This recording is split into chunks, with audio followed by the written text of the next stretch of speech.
Cal Kellogg here. Let's talk trout fishing.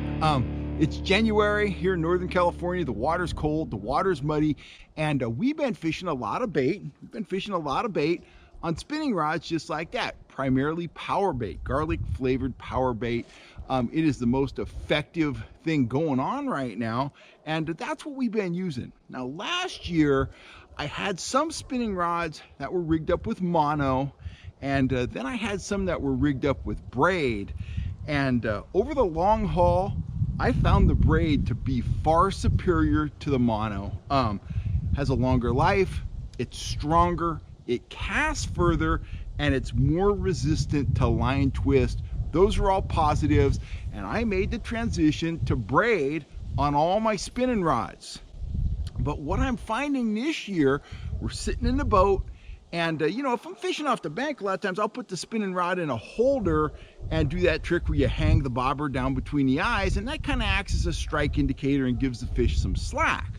Well, in the boat, it's not really possible to do that. We double anchor, we're pretty solid, we're pretty stable, but we do a lot of line watching. We'll leave the line slack, we'll leave a belly in the line, and if you look at that 15-pound braid right there, super high quality braid, but it is really, really hard to see, especially if you're 100 years old like me, and it's early in the morning, or maybe you got a little ripple on the water. It's hard to see that dark colored braid against the water. So this is what I've been using, and I'm slowly going to make the transition to this on all my rods.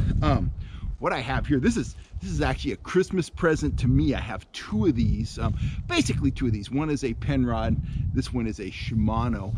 But this year, Wes and I, we're gonna kind of flex our muscles a little bit. We're gonna do more casting. We're gonna do more river fishing here on the channel. So I grabbed this spinning rod. It's an 8-foot long rod.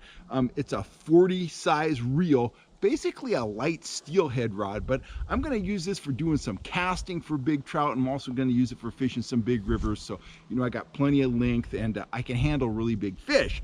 But we're not talking about that, we're talking about line. And look what I got that spooled up with. Bright yellow braid. It makes a world of difference whether you're fishing in a creek and you're watching your line, you want to see what's going on, or a river, or you're out and you're still fishing and you're line watching. Early, late in the day, overcast, choppy conditions, that yellow braid makes a world of difference.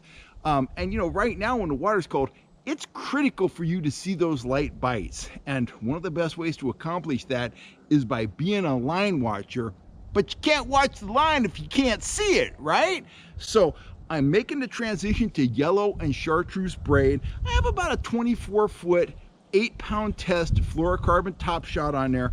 That is 15-pound test braid, exceptionally thin, no stretch, long life, all that and more. Braid has, a whole bunch of benefits. It's, to me, when you're using spinning tackle, far superior to mono. And I'm starting to think the bright colored stuff for a lot of applications is far superior to the more natural green, brown, and black colored braid. Anyway, that's a tip, or maybe just my observation. But if you're running spinning rods this winter, I encourage you to spool up with braid.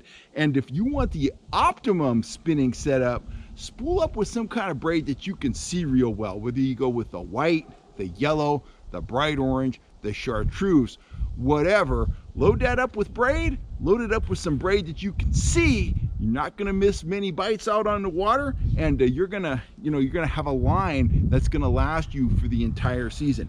Keep replacing that top shot. I like to run a top shot that is lighter than the braid. That way, if I hang up, I'm gonna lose the top shot, or a portion of the top shot, but I'm gonna not lose any of that braided line. Braid's a little, more expensive than mono, although it seems to be coming down in price nicely. That's my tip for the day. If you want to go fishing with me, or you're interested in checking out some of my gear, get on over to fishhuntshoot.com. There you're going to find rods, lures, flies, and our guiding calendar. February's getting pretty full. March and April, got a lot of openings, a lot of space. So come on out with me, learn trout fishing from the water while reeling in a big old Collins Lake rainbow, or maybe a lightning trout. I'm Cal Kellogg. You have a great day, and I'll catch you next time right here on YouTube, guys. Thanks a ton.